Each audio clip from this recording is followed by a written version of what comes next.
আপনাদের স্বাগত জানাই। আমি আমার কথা শুনবার জন্য। রাজনৈতিক ক্ষমতা কেবল রাষ্ট্র পরিচালনার দায়িত্ব নয়, এটা অর্থনৈতিক সম্পদ, সুযোগ এবং ভবিষ্যৎ সম্ভাবনার বন্টনেরও নিয়ামক। ফলে ক্ষমতার কেন্দ্র সবসময়ই আকর্ষণের জায়গা। কেউ সেখানে যায় আদর্শ নিয়ে, কেউ যায় রাষ্ট্র গঠনের স্বপ্ন নিয়ে, কেউ যায় অভিজ্ঞতা দিয়ে অবদান রাখতে। কিন্তু একটা বড় অংশ যায় খুব সাধারণ হিসাব কষে। ক্ষমতার কাছাকাছি থাকলে লাভ আছে, ব্যক্তিগত লাভ, গোষ্ঠীগত লাভ, আর্থিক লাভ, প্রভাবের লাভ। এখানেই শুরু হয় বিপদের গল্প।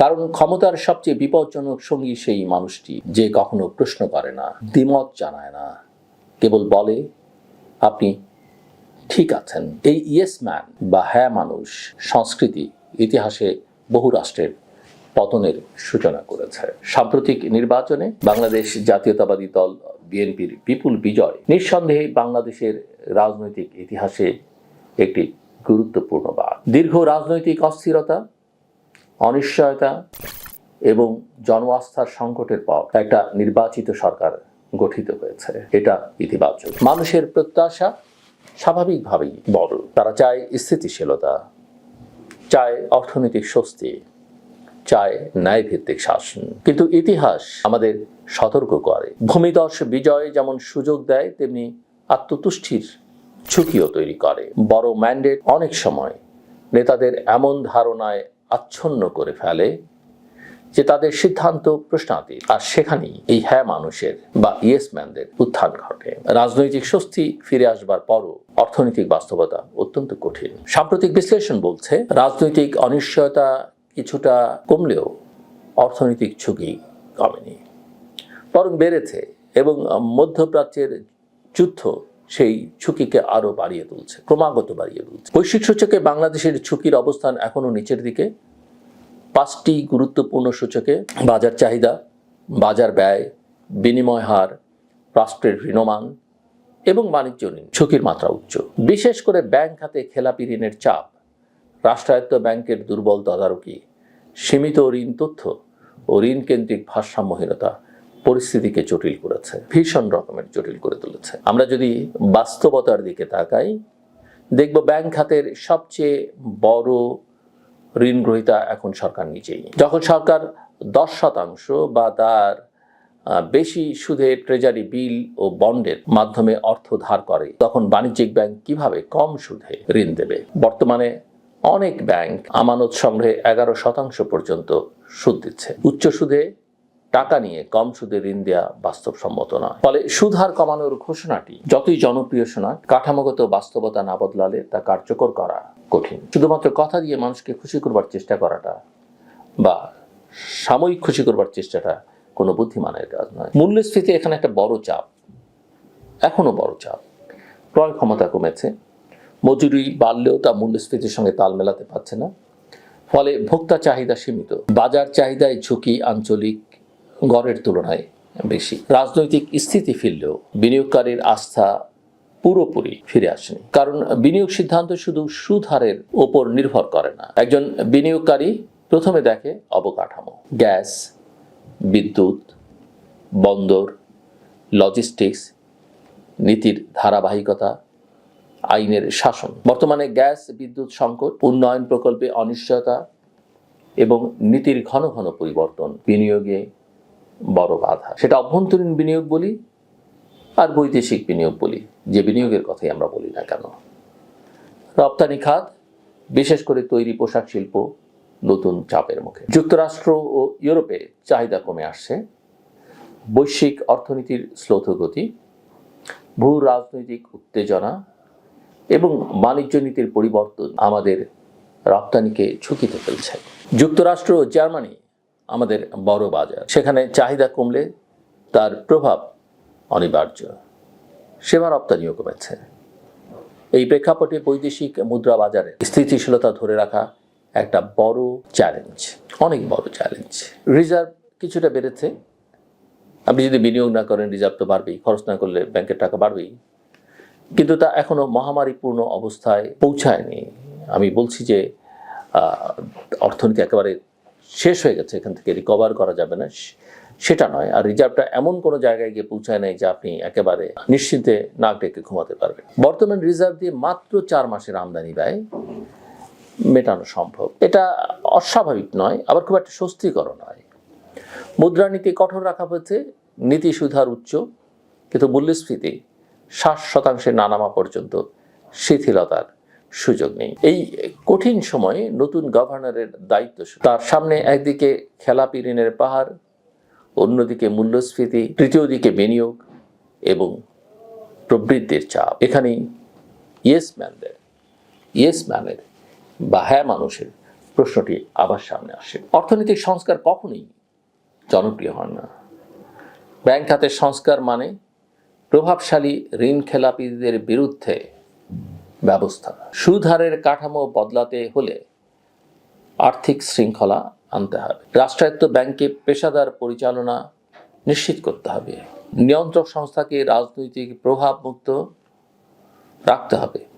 এগুলো কঠিন সিদ্ধান্ত। এগুলো নিতে গেলে চারপাশ থেকে চাপ আসবে।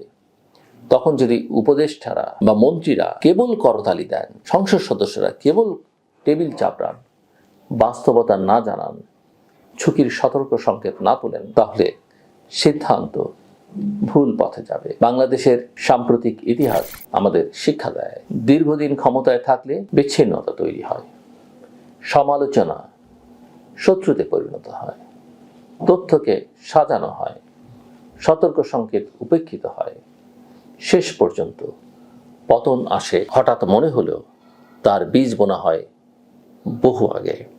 তাই এখন যখন নতুন রাজনৈতিক অধ্যায় শুরু হয়েছে, তখন প্রয়োজন ভিন্ন এক সংস্কৃতি, যেখানে ভিন্ন মতকে শত্রু নয়, সম্পদ হিসেবে দেখা হবে। একটি শক্তিশালী ম্যান্ডেট সরকারের সামনে 3টি বড় সুযোগ এনে দেয়।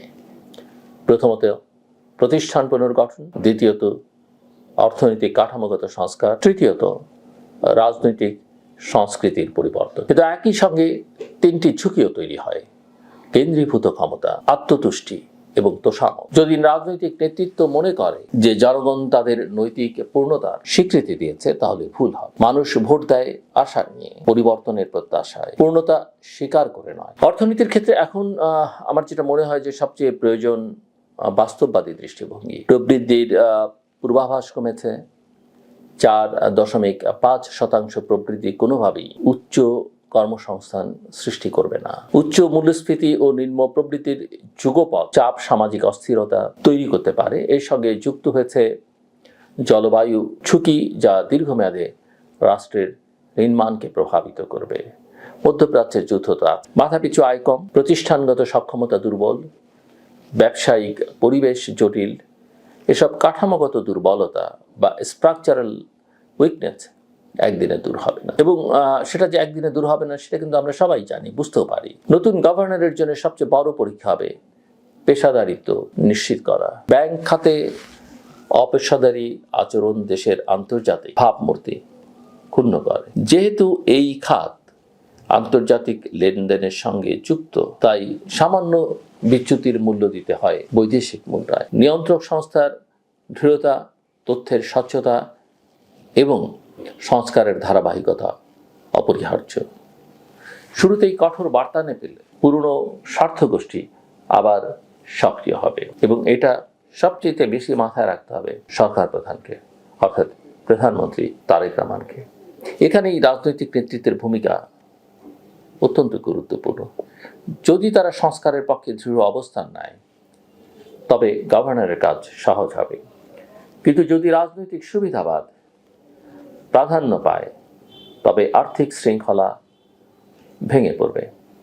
তাই নেতৃত্বকে এখনই সিদ্ধান্ত নিতে হবে, তারা করতালির স্বস্তি চাইবেন নাকি দীর্ঘমেয়াদী স্থিতিশীলতা। করতালির পরিণতি, তোষামতির পরিণতি কি, সেটা কিন্তু আমরা 18 মাস আগেই দেখলাম। আমি বিশ্বাস করি একটি জাতির পতন শুরু হয় তখনই, যখন চারপাশে শুধু প্রশংসার শব্দ থাকে। সমালোচনা যতক্ষণ আছে, ততক্ষণ সংশোধনের সুযোগ আছে। রাজনৈতিক স্বস্তি ফিরে এসছে, এটা ইতিবাচক। কিন্তু অর্থনৈতিক ঝুঁকি এখনো বড়। এই বাস্তবতা অস্বীকার করলে চলবে না। আমাদের সামনে এক কঠিন রূপান্তরের সময়। এই সময়টাকে সফল করতে হলে দরকার সততা, পেশাদারি এবং সত্য শোনার সাহস।